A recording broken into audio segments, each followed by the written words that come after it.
So Alex, I watched your guys' video. That's the one where Kirby was all out of breath at the end. That was five. That was 5 ways to save money, man. Jesus. Oh Anyway, man, the 5 ways. Yeah, yeah, yeah. so one of them was, you were talking about your console that you had sold.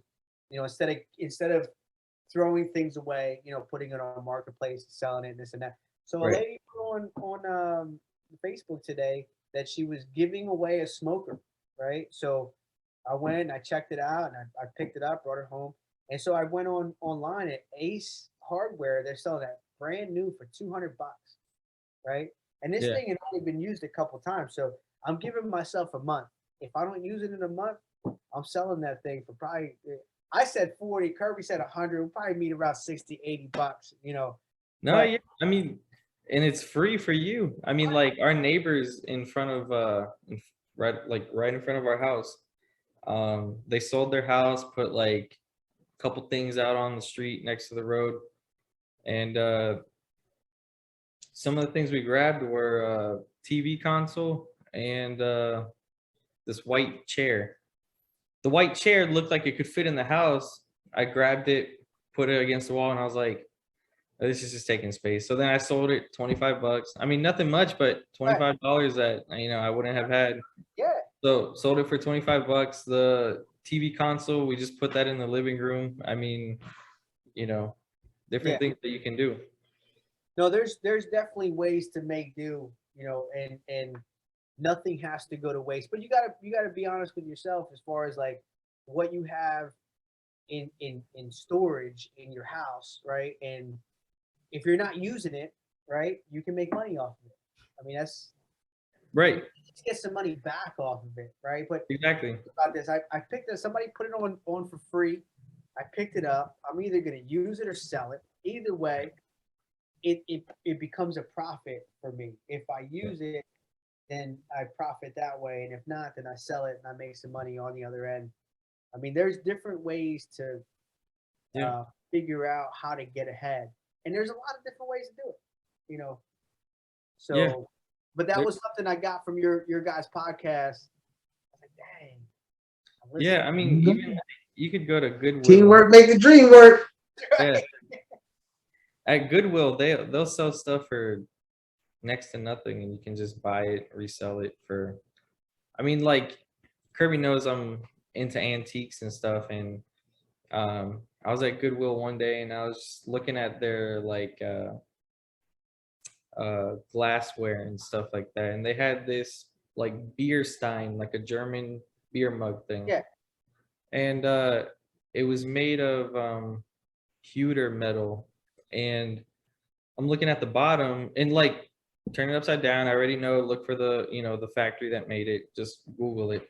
They're selling for like $200, and that beer stein was selling for $10 at Goodwill. So just it's just it's just there's a lot of stuff, and I always tell people, do you have $10? Like if they tell me I'm struggling, like you have 10, $15, go to Goodwill, like call me or FaceTime me, and I'll tell you, hey, what is that? Like there's so many things you can buy from discounted items. Yeah, exactly. Just you can flip items, like, and then you can make that another income. And then just if you're living paycheck to paycheck, if you can't save $10, I don't know, like I'll give you $10. I'll give you $10 and then figure it out. But you could, I mean, starting with 10, $15 and just keep flipping and flipping and flipping. And then when you have that side income, don't use it. You're already used to living paycheck to paycheck. Stay that way with your job, and then just keep stacking over here.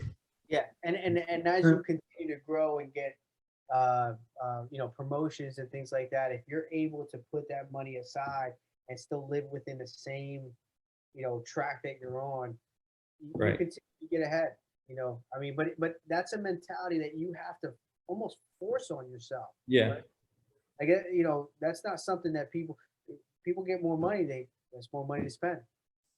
But I could tell that you're into antiques because you hang out with Kirby. I could tell that. Okay. Oh shit. Oh man, yeah. Ask him all the questions. Harvey, what happened in World War II? Yeah. Yeah. All right, I got you.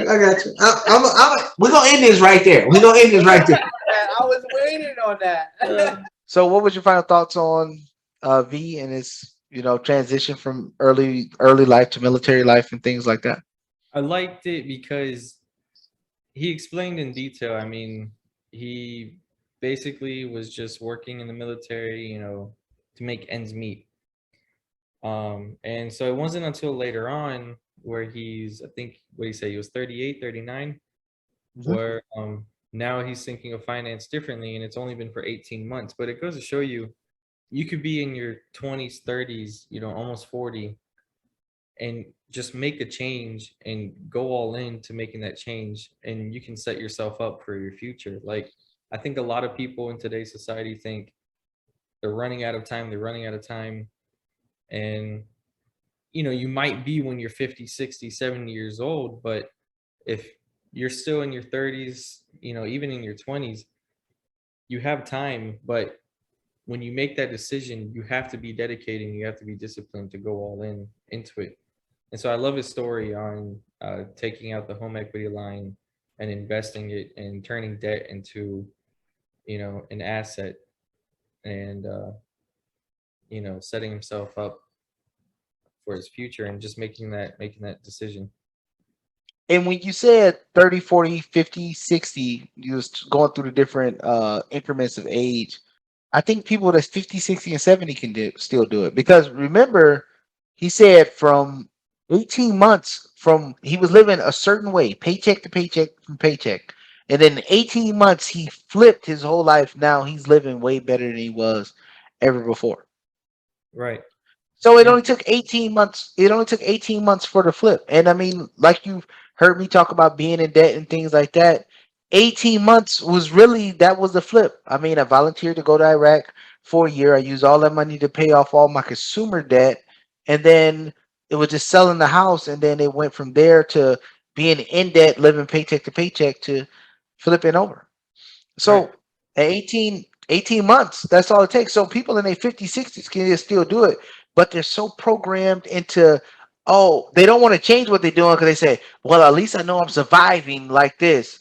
I'm scared to change what I know, but they still living a broke lifestyle. And again, we talk about broke as being you pay your bills, you can save some and invest for your future. If you can't do that, then you're broke. No ifs, ands, buts about it. Because if you're not investing for your future, eventually that job that's paying for your bills and your savings will be gone. Or in V's case, in the military, it'll be cut in half. Right. Then you won't be able to do it. So if you can't do that when you're working, then you're broke. And usually, majority of the time, it's not because the job is not paying them enough. Majority of the time, it's because they want to set their lifestyle up to what their income is. That's why they can't do it. I mean, you spoke about it, how you and your wife, you believe you're broke because you're taking all your money going to invest and you're living on $30,000, which is about you're living on 40-30% of your income, and you're investing the rest. Right. But you because you care more about your future, investing in your future, than you care about the present day. But most people, they don't even care about the future, and then they want their present day to be their income. And like V said, I make the money, so nobody can tell me what to do.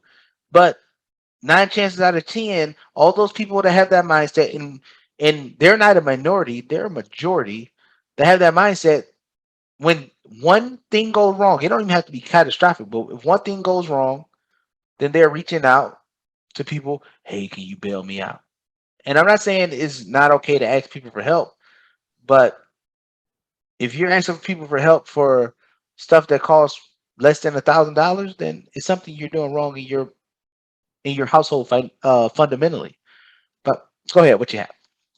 No, exactly. I mean, yeah, my wife and I, we live off of my income, which is after, you know, 401k gets taken out. So, we're living off of 2,600, say 3,000 a month, right?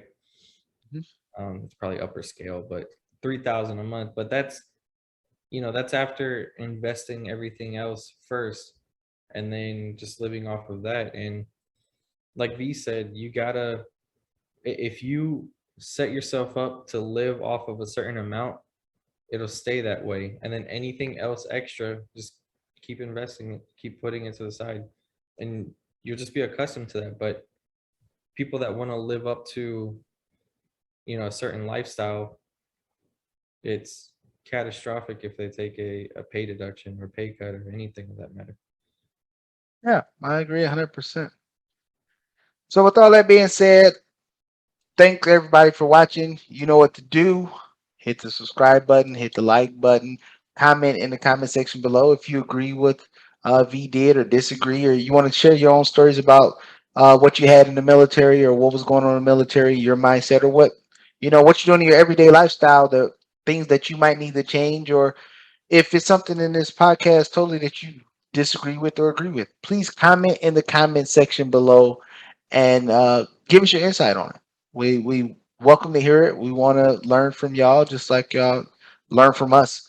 So, with all that being said, thank you again for viewing the podcast, and y'all have a good time. See you in the next interview. See you in the next video. Have a good one.